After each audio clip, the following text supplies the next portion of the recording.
con otro ex congresista de la República por el departamento de Loreto, el señor Juan Carlos del Águila. Señor del Águila, ¿cómo le va? Muy buenas noches.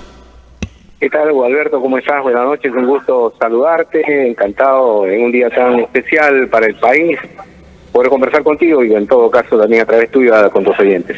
Correcto, estamos en el programa Más Allá de la Noticia, una noticia comentada, analizada y por supuesto con las entrevistas que forman parte de este programa. Vea, la primera pregunta que le hago es, evidentemente el Perú está viviendo un momento crucial, bastante complicado en la parte económica y social por estas marchas que se están dando, y ya hay quema de edificios, inclusive ya en la capital de la República. ¿Cuál es su opinión referente a lo que está pasando? Una especie de resumen o análisis rápido de lo que está pasando en el país en este momento, señor del Águila. Bueno, lo que sucede el día de hoy es un poco el corolario, el resultado, digamos, de las políticas públicas aplicadas en el país desde hace décadas, pero que de una u otra manera contribuyen como caldo de cultivo a que la mala gestión de algunas autoridades regionales y la marginación también y el olvido centralista de muchos años se traduce en el reclamo permanente de algunos pueblos, en algunas insatisfacciones incluso, y sobre todo hoy en día lamentablemente en estos violentos que sacuden al país y ponen en serio riesgo la estabilidad económica, social, política del Perú. Hoy en día, en donde se ha convocado una movilización en Lima, que es una movilización importante, pero que tampoco es nada extraordinario, digamos, comparado a lo que ha habido incluso hace pocos años, cuando hubo el problema con el presidente Merino, y así algunos años anteriores también, pero que hoy es el foco de atención, porque de por medio hay un presidente que ha cometido un delito, el delito de pretender socavar la democracia, tomando las instituciones del Estado, que hoy está encarcelado, y que producto de esa situación, algunos violentistas argumentan que primero hay que recuperarlo al presidente Castillo y volverlo al sillón de Palacio, piden adicionalmente un cierre de Congreso, que de por sí ya es una institución impopular, y es cierto, la gran mayoría de peruanos hoy está de acuerdo en que el Congreso sea renovado, así como también la gran mayoría de peruanos probablemente no creen en la presidenta Dina Boluarte, porque finalmente Dina Boluarte, recordemos muy bien, es de la misma fórmula presidencial que se presentó Pedro Castillo, incluido Vladimir Cerrón en su momento, que después fue excluido de la lista por tener antecedentes de corrupción, hechos palpables. Entonces, esto es el resultado también de la votación de un gran sector de los peruanos que han elegido a Pedro Castillo en una fórmula al lado de Dina Boluarte, y por haber cometido un delito Pedro Castillo ya está en la cárcel, y que también hoy en día Dina Boluarte lo sucede constitucionalmente, pero que además ya anunció que ya se va, que se quiere ir, se quiere ir muy pronto conjuntamente con los congresistas en abril 2024.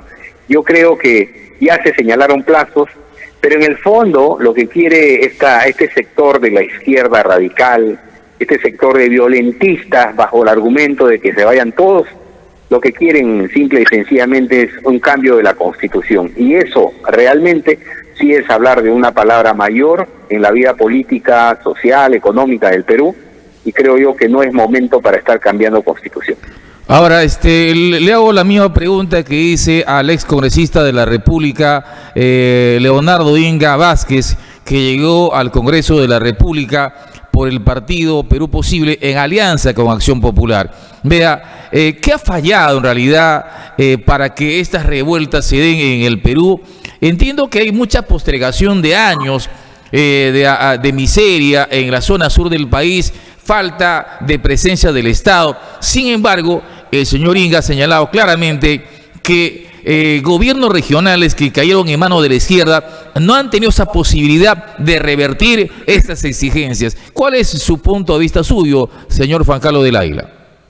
Bueno, podemos concordar, porque en el Perú alguna gente equivocada dice, este es un gobierno en el Perú de hace 200 años de la derecha, pero se olvidan que en el Perú ha habido una serie de gobiernos de izquierda, empezando por Juan Velasco Alvarado, ¿no? Un gobernante de facto en el Perú un izquierdista absolutamente comprobado en su gestión, ha sido un gobierno socialista casi vinculado al comunismo internacional.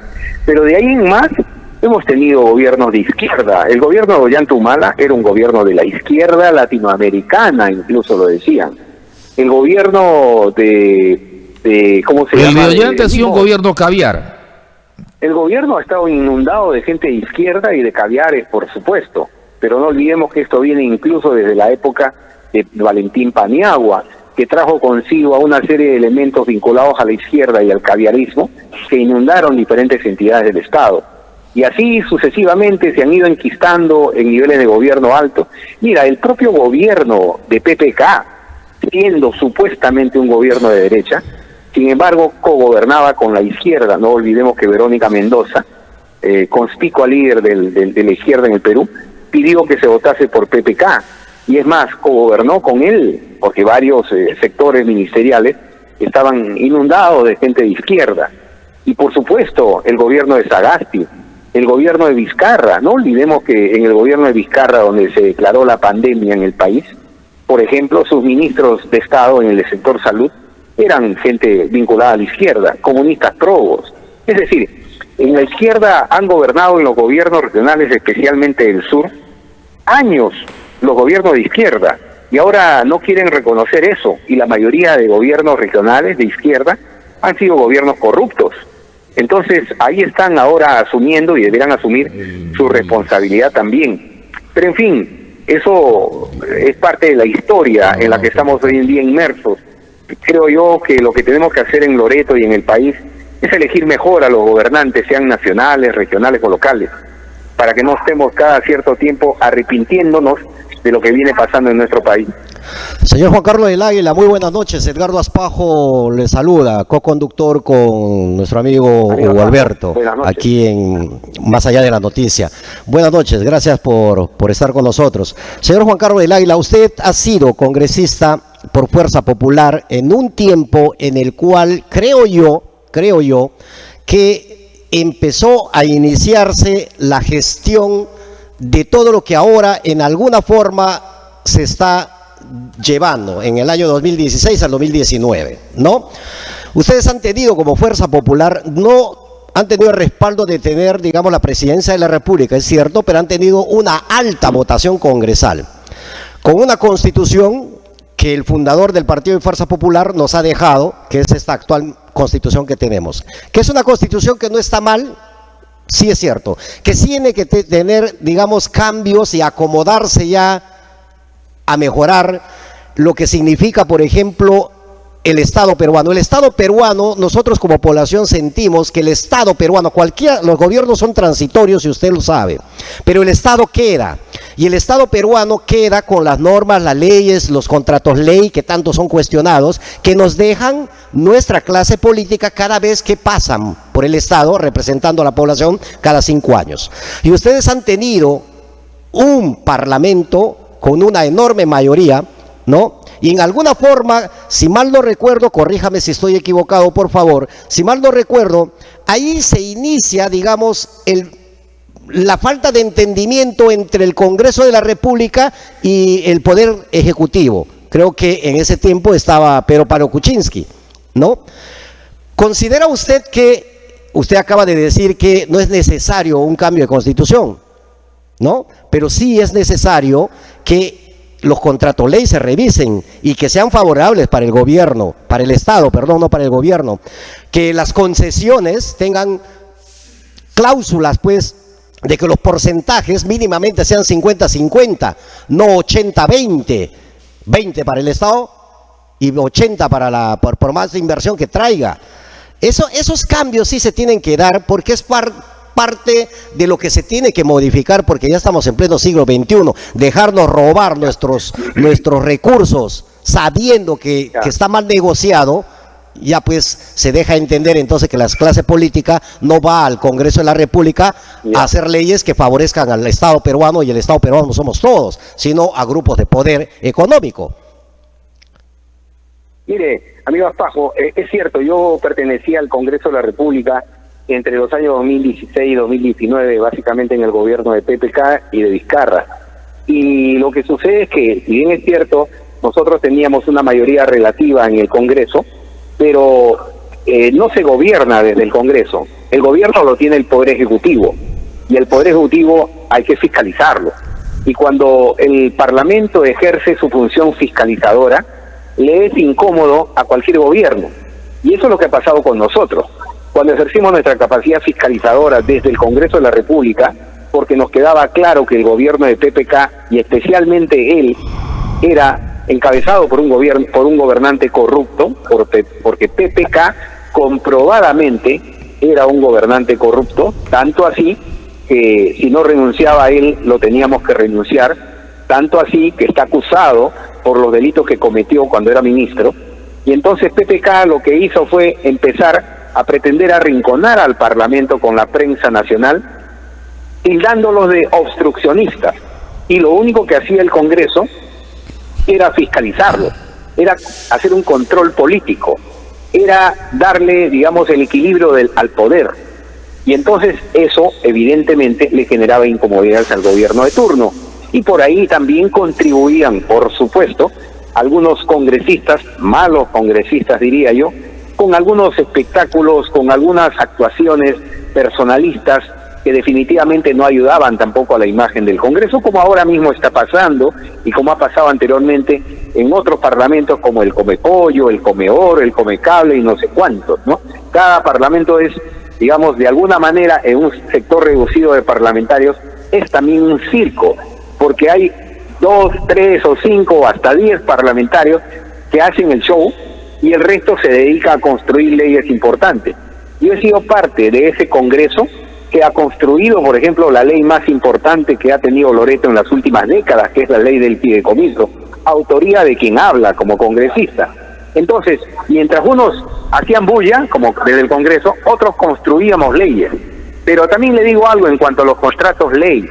Los contratos ley, mi estimado amigo, 6 de ellos vencen entre este año 2023 y el año 2027. Pero los contratos ley no los elabora el Congreso de la República. No, quien los elabora y en todo caso los renueva, si es que hay que renovar, es el Poder Ejecutivo, el gobierno de turno. Este gobierno de Pedro Castillo o de Dina Boluarte es el que tiene que revisar, por lo menos hasta que se vaya, algún contrato ley que vaya a vencer en este año. Y eso, mi estimado amigo, es solamente producto de una negociación que el Poder Ejecutivo lo tiene que llevar. Ahí no tiene nada que ver el Parlamento ya. Entonces, que no se le endilgue al Congreso de la República una responsabilidad que no la tiene. Los contratos ley, cuando venzan, serán revisados por los gobiernos de turno. Y si son o no son favorables al Estado peruano, eso va a depender mucho de la probidad, de la honradez, del profesionalismo del funcionario público peruano cuando tenga que evaluar esos contratos ley. Eso ya no depende del Congreso de la República. Ahora, señor del Águila, sobre este mismo punto, el tema de los contratos ley que está consagrado en la Constitución Política, ¿no puede ser modificado algunos puntos, el contenido de este artículo de la Carta Magna? Porque evidentemente siempre favorece al empresario, no al Estado. ¿No puede ser modificado este artículo para que el Estado por lo menos tenga cierta presencia para ser revisado, etcétera, etcétera, de estos contratos y que no sean tan lesivos al Estado peruano, señor del Águila? Lo que pasa es que hay una percepción equivocada de que los contratos ley favorecen más al inversionista extranjero que al Estado peruano, cuando eso no es así necesariamente.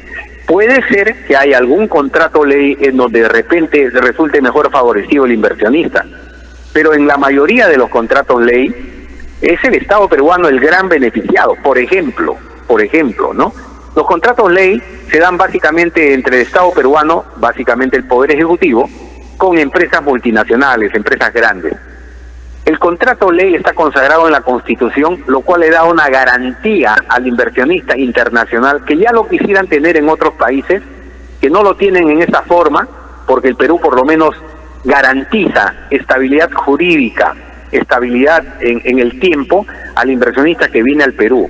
¿Cuándo se puede modificar un contrato ley? Por acuerdo de partes, o cuando finaliza su vigencia. Reitero que entre este año y el año 2027 hay varios contratos ley que se van a vencer. Esa es la oportunidad en que el Estado peruano, al renovar los contratos ley, tiene que buscar mecanismos de cómo mejorar los términos del contrato para que supuestamente favorezcan más al Estado peruano, si es que no es así actualmente. Y si no, miremos cómo está nuestra economía en los últimos 30 años. ¿Acaso la economía peruana no ha permitido el crecimiento económico del país en las últimas 3 décadas, producto de la constitución política que, entre otras cosas, garantiza los contratos ley? Lo que sucede es que hay un ánimo de hacer creer a la gente, no, los contratos ley favorecen más a la empresa internacional. Revisen los contratos ley. Cualquier ciudadano puede tener acceso a un contrato en donde se tiene que transparentar los acuerdos, pero solamente son para empresas grandes.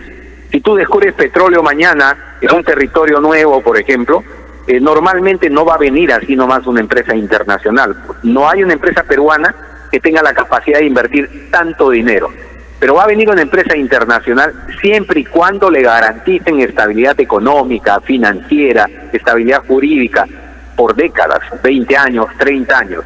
Para eso sirven los contratos ley. Hay que sacarle provecho más bien en más beneficio para el país. Antes éramos cerca del 90% de los peruanos pobres.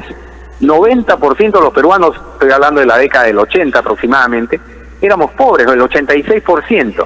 Hoy somos menos del 30%. Menos del 30% está en pobreza. Hoy hay pequeños empresarios, ciudadanos de la clase pobre de antes, que ahora son microempresarios, pequeños emprendedores, gente que trabaja del día a día, gente que desarrolla alguna actividad económica. Lo que sucede es que todavía hay un bolsón muy grande de pobreza, y en Loreto, un buen sector de ella, más del 30% en Loreto, pobres producto fundamentalmente de la mala gestión de las autoridades regionales que hemos tenido, pero también de los gobiernos nacionales que no han invertido mayormente acá en nuestra región. Ahora un punto importante sobre este tema del artículo de la ley que permite este tema de los contratos ley. Las empresas peruanas, constructoras, para un contrato de una obra pública, lo que hace el Estado es darle un dinero para compra de materiales, es decir, casi un 30% a la empresa que va a construir una obra pública, pero lo hace con el dinero del Estado. Es decir, a veces se pone una carta de fianza, una carta de garantía, pero que no cumple la empresa. La mayoría de las veces obras no terminadas, obras abandonadas, en arbitraje. ¿No cree usted que ese artículo justamente de los contratos ley siempre permite que el Estado pierda, señor del Águila? Pero los términos del contrato ley lo elabora el Poder Ejecutivo.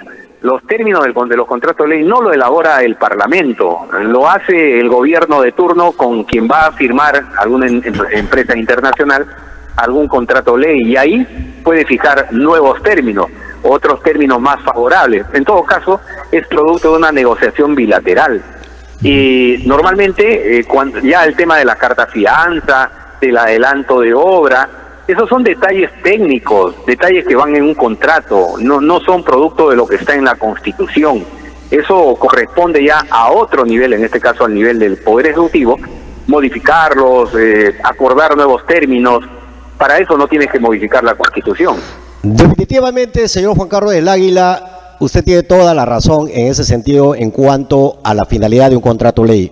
No es que sea mal, es una herramienta jurídica que protege a ambos, ¿no?, sobre un acuerdo, y que se pone hasta el plazo, pues, ¿no?, para cualquier gobierno, cualquier convulsión social como la que está sucediendo ahora, son protegidos y no se rompen el contrato, ¿correcto? Hasta ahí estamos de acuerdo, ¿correcto? Pero vamos a la pregunta puntual. Hasta ahora, por ejemplo, y lo que dice Hugo Alberto es cierto, todos los contratos ley son en alguna forma percibido por el pueblo, y el pueblo no percibe mal, o sea, no ha sido acomodado, no tiene un beneficio directo en gran proporción para el pueblo.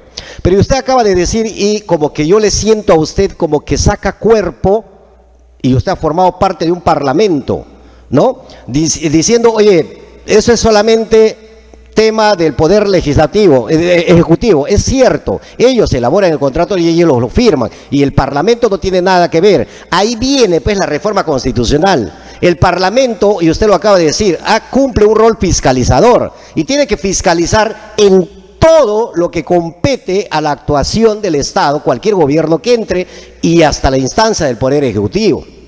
Ahí hay una modificación oportuna, por ejemplo, que el próximo Congreso de la República debería elaborar para que también todo sea revisado de repente con determinados tiempos y no se prolongue mucho y se pierda la oportunidad de firmar un contrato de inversión en el Estado peruano, ¿no? Con plazos establecidos para que el Congreso también pueda legislar o revisar mínimamente, fiscalizar lo que usted dice que cumple su rol. Otra pregunta importante también que me permite hacerlo, por favor.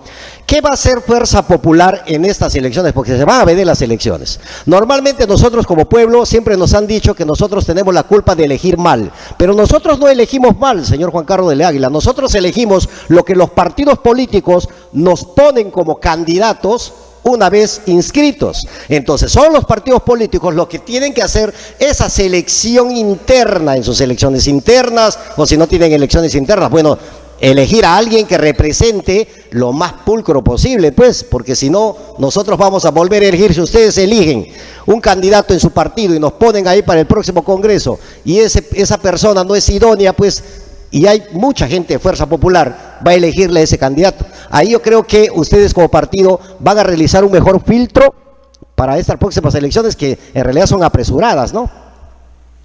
Bien, mire, hay dos partes en su intervención, una vinculada nuevamente al tema de los contratos ley, que creo que lo hemos explicado de manera por lo menos resumida en lo que hemos hablado hasta hace unos minutos, que bien valdría la pena, por supuesto, continuar explicándolo en otro momento y con mucho gusto.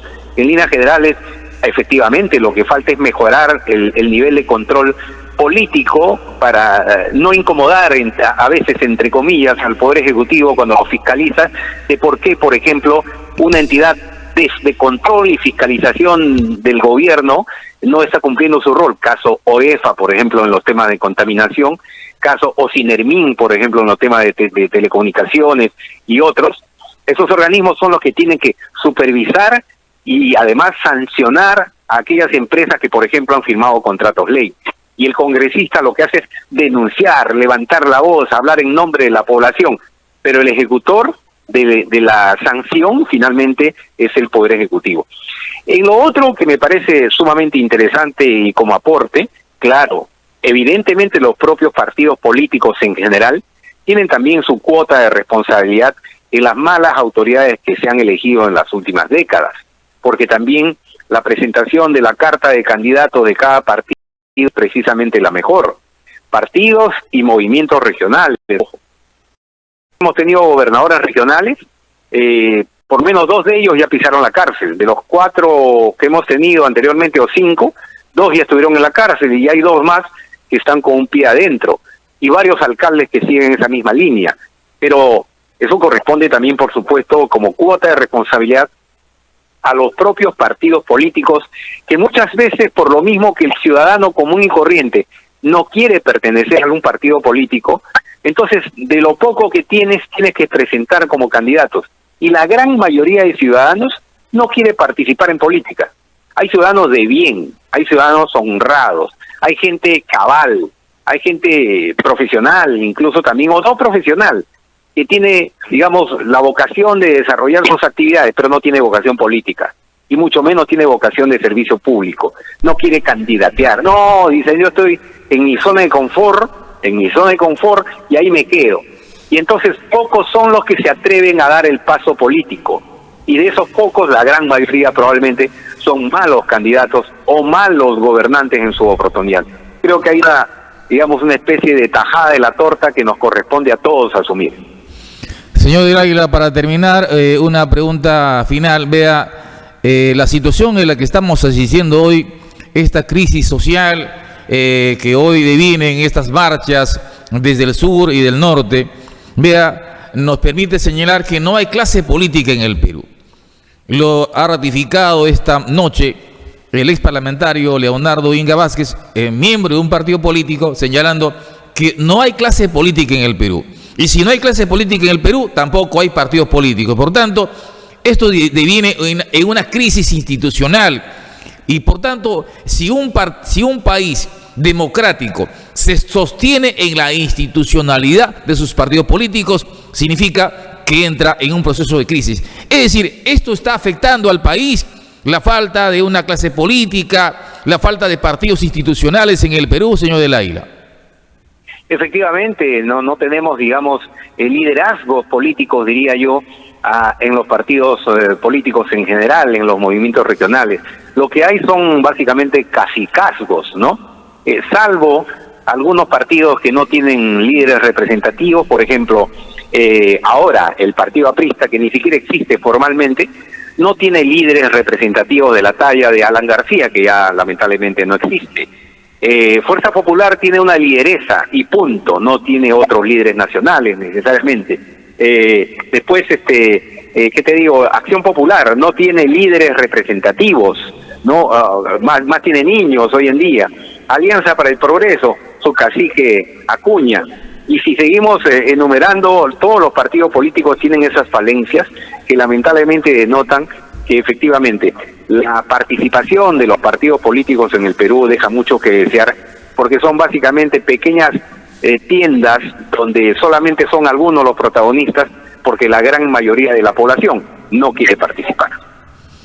Señor, ha sido grato siempre conversar con usted esta noche, en un momento muy difícil para el país, cierto, y era oportuno su participación. Finalmente, si tiene algo que decir finalmente en este momento difícil y complicado para el Perú, porque estamos ya informados que a las 9 de la noche la presidenta Dina Boluarte dará su mensaje al país, y ojalá su mensaje no sea de renuncia de la presidenta de hoy.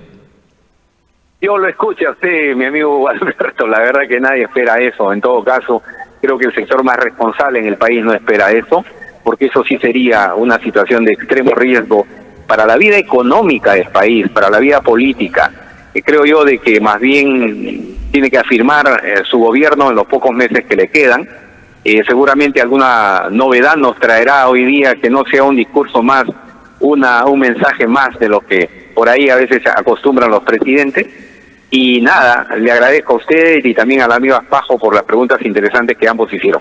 Muchísimas gracias, hasta cualquier momento. Muy gentil, señor del Águila, muchas gracias. Yo me quedo con esta parte.